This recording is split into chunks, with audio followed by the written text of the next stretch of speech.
আজকের ভাবমূল্যে যে বিষয়টি নিয়ে আমরা আলোচনা করব সেটি হলো পরীক্ষাগারে নাইট্রোজেন গ্যাস প্রস্তুতি।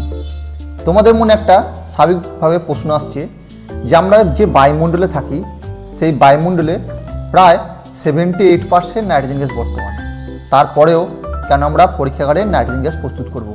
আমরা প্রকৃতি থেকে নাইট্রোজেন গ্যাস নিলেই তো আমাদের কাজ মিটে যায়। কিন্তু আমরা লক্ষ্য করি এখানে কিছু গ্যাস সিলিন্ডার রয়েছে যেখানে নাইট্রোজেন গ্যাস ভরা আছে। এই সিলিন্ডারগুলিতে নাইট্রোজেন গ্যাস কিন্তু 100% বিশুদ্ধ। তাহলে প্রকৃতি থেকে যদি আমরা নাইট্রোজেন গ্যাস নিই, সেই নাইট্রোজেন গ্যাস কিন্তু 100% বিশুদ্ধ হবে না, সেখানে অক্সিজেন, কার্বন ডাইঅক্সাইড এই গ্যাসগুলো মিশে থাকবে।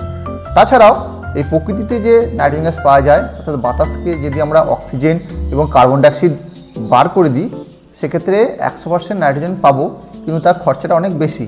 তাই আমরা কি করব? পরীক্ষাগারে নাইট্রোজেন গ্যাস প্রস্তুত করব। এখন আর একটি প্রশ্ন মনে উকি দিচ্ছে যে বিশুদ্ধ নাইট্রোজেন গ্যাস নিয়ে আমরা কী করব? দেখো, এই বিশুদ্ধ নাইট্রোজেন গ্যাস নিয়ে বিভিন্ন উষ্ণতা মাপার জন্য, উচ্চ উষ্ণতা মাপার জন্য এরকম থার্মোমিটার তৈরি করা হয়। তাছাড়া তরল বিশুদ্ধ নাইট্রোজেন, এই তরল বিশুদ্ধ নাইট্রোজেন তাপমাত্রা এত কম যেটা হিমায়কভাবে ব্যবহার করা হয়। এছাড়াও এই সমস্ত বাল্বের ভেতরে নাইট্রোজেন গ্যাস ভরা থাকে। এই নাইট্রোজেন গ্যাস ভরা থাকার জন্য এই জায়গাটা নিষ্ক্রিয় হয়ে থাকে। এছাড়াও বিভিন্ন রাসায়নিক সার প্রস্তুত করতে কিন্তু নাইট্রোজেন গ্যাস প্রয়োজন। তাহলে চলো দেখে নিই এই নাইট্রোজেন গ্যাস কীভাবে প্রস্তুত করছে। দেখো, এই নাইট্রোজেন গ্যাস প্রস্তুত করতে আমাদের দুটো রাসায়নিক যৌগ লাগছে। একটা হচ্ছে NaNO2, যাকে বলে সোডিয়াম নাইট্রাইট। একটা জিনিস লক্ষ্য করবে যে NaNO2 হচ্ছে সোডিয়াম নাইট্রাইট, আর সোডিয়াম নাইট্রেট হলে কিন্তু তার সংকেত হচ্ছে NaNO3। আরেকটি যৌগ হচ্ছে NH4Cl, অ্যামোনিয়াম ক্লোরাইড। তাহলে দেখো, এখানে NaNO2 অর্থাৎ সোডিয়াম নাইট্রাইট এবং NH4Cl, অ্যামোনিয়াম ক্লোরাইড, এই দুটি যৌগ বিক্রিয়া করছে এবং বিক্রিয়া করে নাইট্রোজেন গ্যাস প্রস্তুত করছে। তাহলে কীভাবে হচ্ছে আমরা দেখে নিই। দেখো, এখানে একটি কনিক্যাল ফ্লাক্স আছে। সেই কনিক্যাল ফ্লাক্সের নিচেতে এখানে দেখো সোডিয়াম নাইট্রাইট নেওয়া হয়েছে এবং ওপরে একটা দেখো ফানেল আছে। সেই ফানেলের ভেতর অ্যামোনিয়াম ক্লোরাইডের জলীয় দ্রবণ, অর্থাৎ জলের মধ্যে অ্যামোনিয়াম ক্লোরাইড গুলে সেটাকে ফোঁটা ফোঁটা আকারে ফেলা হচ্ছে। এখানে তাহলে সোডিয়াম নাইট্রাইট আর অ্যামোনিয়াম ক্লোরাইড এই দুটো মিশে যাচ্ছে। এই দুটো মিশে দেখো এখানে হিট দেওয়া হচ্ছে, তাপ দিলে এখানে নাইট্রোজেন গ্যাস উৎপন্ন হচ্ছে। সেই নাইট্রোজেন গ্যাস এই পাইপ দিয়ে গিয়ে জলের তলা দিয়ে গিয়ে এখানে বিশুদ্ধ নাইট্রোজেন গ্যাসকে আমরা সংগ্রহ করছি। তাহলে রাসায়নিক বিক্রিয়াটা দেখি না একবার। দেখো, এখানে সোডিয়াম নাইট্রাইট আর NH4Cl বিক্রিয়া করে নাইট্রোজেন গ্যাস উৎপন্ন করছে, কিন্তু দুটো স্টেপে বিক্রিয়া হচ্ছে। দেখো, এটা 1 নম্বর স্টেপ, এটা 2 নম্বর স্টেপ। প্রথমে দেখো NaNO2 আর NH4Cl বিক্রিয়া করে NH4NO2 অর্থাৎ অ্যামোনিয়াম নাইট্রাইট আর NaCl তৈরি করছে। পরে এই অ্যামোনিয়াম নাইট্রাইট NH4NO2 এটা ভেঙে নাইট্রোজেন গ্যাস উৎপন্ন করছে। এখন আর জিনিস লক্ষ্য করার ব্যাপার আছে। দেখো, এই নাইট্রোজেন গ্যাস কিন্তু প্রচণ্ড নিষ্ক্রিয়, এরা কিন্তু একদম রিয়াকশান করে না। ঠিক আছে, কেন করে না তার উত্তর খুঁজি। দেখো, নাইট্রোজেনের চিহ্ন আমরা জানি যে নাইট্রোজেন গ্যাস বাতাসে N2 আকারে থাকে। তাহলে এখানে অর্থাৎ দুটো নাইট্রোজেন পরমাণু যুক্ত হয়ে একটা নাইট্রোজেন অণু তৈরি করছে। ঠিক আছে, আর নাইট্রোজেন হচ্ছে একটা সমযোজী যৌগ। তোমরা এর আগে পড়েছো সমযোজী ও আয়নীয় যৌগ। দেখো, নাইট্রোজেনের যে ইলেকট্রন সংখ্যা সেটা হচ্ছে 7।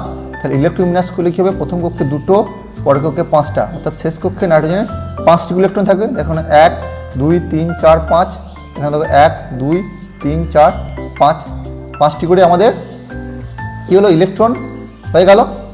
এই যে 5টি করে ইলেকট্রন আছে, এখন সব পরমাণু চাই কি শেষ কক্ষে 8টি করে ইলেকট্রন করতে।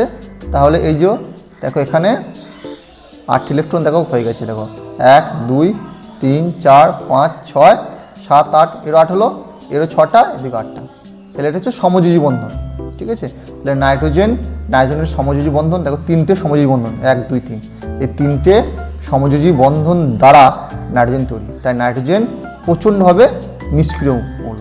তবু কিন্তু নাইট্রোজেন নিষ্ক্রিয় হওয়ার পরও এ কিন্তু অনেক রাসায়নিক বিক্রিয়ায় অংশগ্রহণ করে। চলো আমরা সেই রাসায়নিক বিক্রিয়াগুলো দেখে নিই। দেখো, নাইট্রোজেন নিষ্ক্রিয় হওয়ার পরও নাইট্রোজেন কিন্তু ম্যাগনেসিয়ামের সঙ্গে একটা খুব সুন্দর রিয়াকশান করে। দেখো, ম্যাগনেসিয়ামের সঙ্গে নাইট্রোজেন বিক্রিয়া করে যদি হিট দিই আমরা ম্যাগনেসিয়াম এই Mg3N2 এই যৌগটা উৎপন্ন করছে, ম্যাগনেসিয়াম নাইট্রাইট। ঠিক আছে, তাহলে ম্যাগনেসিয়ামের সঙ্গে নাইট্রোজেন বিক্রিয়া করে ম্যাগনেসিয়াম নাইট্রাইট Mg3N2 উৎপন্ন হচ্ছে। এটা কীভাবে হচ্ছে চলো আমরা দেখে নিই একটু বিক্রিয়াতে। দেখো এখানে আমরা কিছু ম্যাগনেসিয়ামের ছিবড়ে নিয়েছি, দেখো এই পাত্রেতে। ঠিক আছে, ম্যাগনেসিয়াম ছিবড়ে নিয়েছি, আর এই ম্যাগনেসিয়াম ছিবড়েটাকে ও সম্পূর্ণ একটা বিকার দিয়ে, ঠিক আছে, একটা কাঁচের বিকার দিয়ে ঢেকে দিয়েছি, সম্পূর্ণ বায়ুনিরুদ্ধ, যেন বাইরে থেকে বাতাস না ঢুকতে পারে। ঠিক এর পাশেই দেখো একটা মোমবাতি আমরা জ্বালিয়ে দিয়েছি। ঠিক আছে, আর এখানে যে ম্যাগনেসিয়াম ফিতাগুলো ছিল সেটাকে আমরা আগুন ধরিয়ে দিয়েছি। তাহলে ম্যাগনেসিয়াম ফিতাটি জ্বলছে, এদিকে আমাদের মোমবাতিটি জ্বলছে। এখন এই যে ভেতরে যতক্ষণ অক্সিজেন থাকবে তখন কিন্তু মোমবাতিটি জ্বলবে। ঠিক আছে, যখনই অক্সিজেন দেখো শেষ হয়ে গেল, অক্সিজেন শেষ হয়ে গেল তখন কিন্তু মোমবাতি নিভে গেল, মোমবাতি অক্সিজেন ছাড়া জ্বলবে না। কিন্তু এই যে ম্যাগনেসিয়ামের ফিতাগুলো তখন কিন্তু জ্বলছে এবং লাল রঙ হয়ে আছে। কারণ কি, বাতাসের মধ্যে যে বাকি বাতাসের যে আমাদের বাতাসের উপাদান দেখতে পাচ্ছ যে 78% নাইট্রোজেন, 21% অক্সিজেন। তাহলে এই যখন এখানে এই মোমবাতি নিভে গেল, তার মানে কি, এখানে মোমবাতি নিভে যাওয়া মানে বাতাসের মধ্যে 21% আমাদের যে অক্সিজেন ছিল সেটা শেষ হয়ে গেছে, আর পুরো আছে 78% নাইট্রোজেন। তাহলে সেই নাইট্রোজেনটা কিন্তু এরপরে বাতাসের মধ্যে যে নাইট্রোজেন ছিল সেই নাইট্রোজেন কিন্তু এই ম্যাগনেসিয়ামের সঙ্গে বিক্রিয়া করছে। বিক্রিয়ার পর বিক্রিয়ার শেষে দেখো এরকম একটা অবশেষ পাবো। যে অবশেষে বাইরে দেখো এখানে সাদা অংশ থাকবে, আর এটা যদি আমি ছুরি দিয়ে কেটে দিই তাহলে কাটার পর দেখতে পাবো এরকম অংশ, দেখো এরকম ভেতরে হালকা হলুদ রঙের ভাব থাকবে আর বাইরে সাদা। এই যে বাইরে সাদা অংশ এটা অ্যাকচুয়ালি হচ্ছে ম্যাগনেসিয়াম অক্সাইড। ঠিক আছে, এটা বাতাসে যে অক্সিজেন ছিল সেই অক্সিজেনের সঙ্গে ম্যাগনেসিয়াম বিক্রি করে ম্যাগনেসিয়াম অক্সাইড তৈরি করেছে সাদা রঙের, আর যে হলুদ রঙের যে অংশগুলো পড়েছে এইগুলি হচ্ছে আমাদের ম্যাগনেসিয়াম নাইট্রাইট Mg3, এগুলো হচ্ছে ম্যাগনেসিয়াম নাইট্রাইট Mg3N2, যেটা আমরা এই বইয়ের পাতাতে দেখতে পাচ্ছি। এই যে ম্যাগনেসিয়াম নাইট্রাইট Mg3N2, এটা হলুদ বর্ণের এখানে আমাদের তৈরি হলো ম্যাগনেসিয়াম নাইট্রাইট, এর ভেতর অংশটা তৈরি হলো। এখন আমরা এই ম্যাগনেসিয়াম নাইট্রাইটের ওপর দেখো যদি জল দিয়ে দিই, ঠিক আছে, জল দিলে দেবে একটা প্রচণ্ড একটা ধোঁয়া আকারে গ্যাস বেরিয়ে যাচ্ছে, এবং সেই গ্যাসের কাছে যে আমরা যদি লিটমাস পেপার রাখি, ঠিক আছে, লিটমাস পেপারটা দেখবো পেপারটি নীল বর্ণ ধারণ করে, অর্থাৎ এখান থেকে কোনো ক্ষারধর্মী গ্যাস এখানে NH3 নির্গত হয়। এখন মনে প্রশ্ন আসতেই পারে যে নাইট্রোজেন গ্যাস এত নিষ্ক্রিয়, তার পরিবর্তেও কেন অল্প উষ্ণতাতেই এটি ম্যাগনেসিয়ামের সঙ্গে বিক্রিয়া করলো? এর উত্তর লুকিয়ে আছে। আমরা যদি তড়িৎ রাসায়নিক শ্রেণী দেখি সেখানে দেখতে পাবো তড়িৎ রাসায়নিক শ্রেণীতে প্রথমে থাকে lithium, potassium, calcium, magnesium, aluminium, zinc, লোহা, এভাবে তড়িৎ শ্রেণীটি যাচ্ছে। আমরা একটা মজার ছড়ার মাধ্যমে শ্রেণীটিকে মনে রাখতে পারি, লিপিকা সোমা এলোজাই আয়রন টিন লেড হাই। দেখো এখানে ম্যাগনেসিয়াম এই তড়িৎ শ্রেণীতে যথেষ্ট উপরের দিকে আছে, তাই এটি যথেষ্ট বিজারক। আমরা এই তড়িৎ শ্রেণীতে যত উপর দিয়ে যাব তত সমস্ত মৌলগুলি বিজারণ ধর্ম বাড়বে। তাই ম্যাগনেসিয়াম একটি তীব্র বিজারক, অর্থাৎ ম্যাগনেসিয়াম থেকে সহজেই ইলেকট্রন বেরিয়ে চলে যায় এবং ম্যাগনেসিয়াম Mg2+ আয়নে উৎপন্ন হয়, এবং যে ইলেকট্রনগুলি ত্যাগ করে সেই ইলেকট্রনগুলো নাইট্রোজেন গ্রহণ করে নেয়, এবং নাইট্রোজেন গ্রহণ করে সেটি নাইট্রাইট N3- আয়ন উৎপন্ন করে। তাহলে ম্যাগনেসিয়াম Mg2+ এবং নাইট্রাইট N3- আয়ন উৎপন্ন করছে। তাহলে এই দুটো বিপরীতধর্মী আয়নের তীব্র আকর্ষণের ফলেই কিন্তু আমাদের এই যৌগ ম্যাগনেসিয়াম নাইট্রাইট তৈরি হচ্ছে।